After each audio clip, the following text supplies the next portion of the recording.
자, 재보궐선거 하루 앞으로 다가왔습니다. 전국에서 이제 4곳에서 치러지기 때문에 그야말로 재보궐선거 아주 작은 규모의 선거지만 수도권에서 3곳이 있고 또 야권 연대도 이뤄지지 않고 있기 때문에, 그리고 이런 와중에 성완종 파문이 정치권을 강타했기 때문에 누차 말씀을 드리지만 이 승패를 예측하기가 쉽지가 않습니다. 그렇지만 어쨌든 여야 입장에서는 승리가 중요도 하겠지만은 4석 이상의 의미가 있는 선거 아니겠습니까?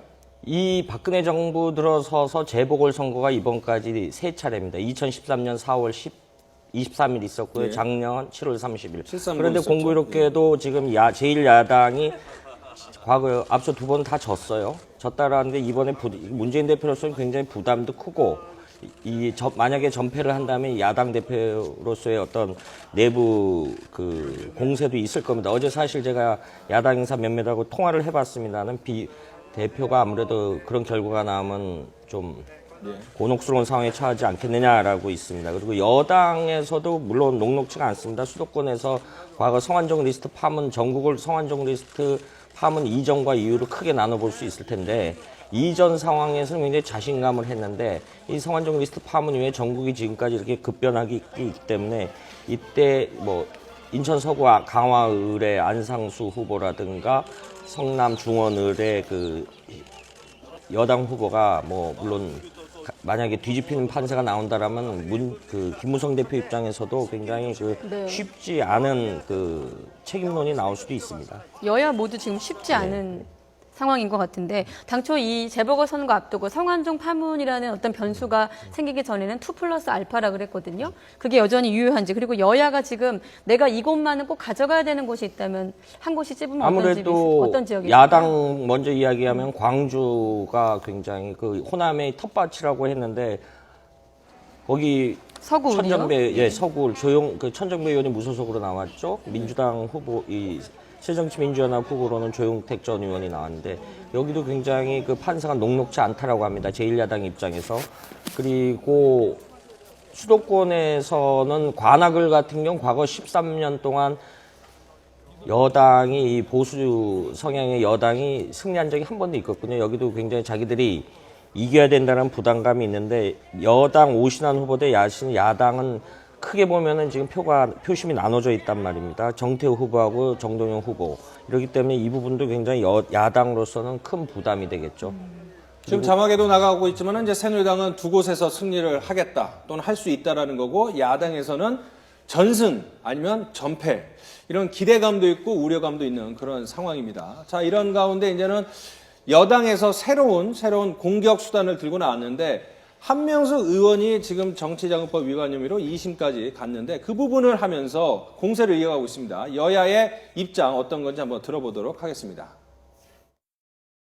도둑이 도리어 도둑 잡아라 외치고 있습니다. 한명숙 전 총리는 9억 원을 받고 2심 판결이 났는데도 현재 의정 활동을 하고 있습니다.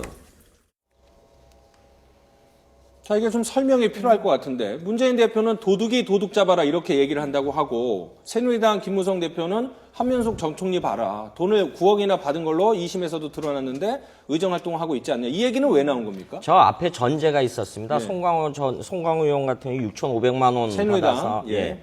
법정 구속이 됐는데, 액수도 훨씬 크고 2심까지도 결과가 그렇게 나왔는데 왜 대법에선 빨리 안 하느냐 라고 해서 형평성이 어긋난다라는 게 여당의 입장인 거예요. 야당에서는 왜 물타기 하느냐라는 겁니다. 지금 야당 입장에서는 전승 혹은 전패 이야기를 하지 않습니까? 네. 전패는 어떤 야권표를 결집해야 되는 어떤 위기를 좀 조장해서 야권표를 끌어모으겠다라는 사실은 그런 정치적 본심도 깔려 있는데, 어쨌든 이런 거에서 여당에서는 오히려 좀 이 D-1에서 좀 이슈를 바꿔서 어떤 저쪽에 대해서 너희들도 도덕적으로 자유로운 입장이 아니지 않느냐, 이런 걸 더 씌우기 위한 어떤 하나의 정치적 전략 같습니다. 그런데 왜 갑자기 한명숙 총리까지 거론하면서 이전보다 좀 이완구 총리 사퇴 이전보다 좀 더 날을 세우는 것 같거든요? 그렇게 봐야 되겠죠. 대통령께서 이번 성완종 리스트 파문을 정치개혁의 어떤 잣대로 삼겠다, 그러니까 여야 관계없이 어떤 과거의 부패나 어떤 법적인 문제에 연루된 사람들은 모두 이렇게 굉장히 정치개혁 차원에서 이렇게 모든 거를 발본색원하겠다 이런 취지의 발언을 했기 때문에 한명숙 그 어떤 상징성이 있죠. 한명숙 전 총리 같은 여성 총리도 지냈고 어떤 그 문재인 대표와 한해서 그 여당 내부의 핵심 그룹이거든요. 왜냐하면 이른바 친노라고 하는 이런 상징성이기 때문에 다른 국회의원들보다도 그리고 여러 가지 그 어떤 타켓을 조정을 해서 이 명징화함으로써 그 정치적 위상도 좀 깎아내릴 수 있는 그런 여러 가지 다목적 포석으로 봐야 되겠습니다.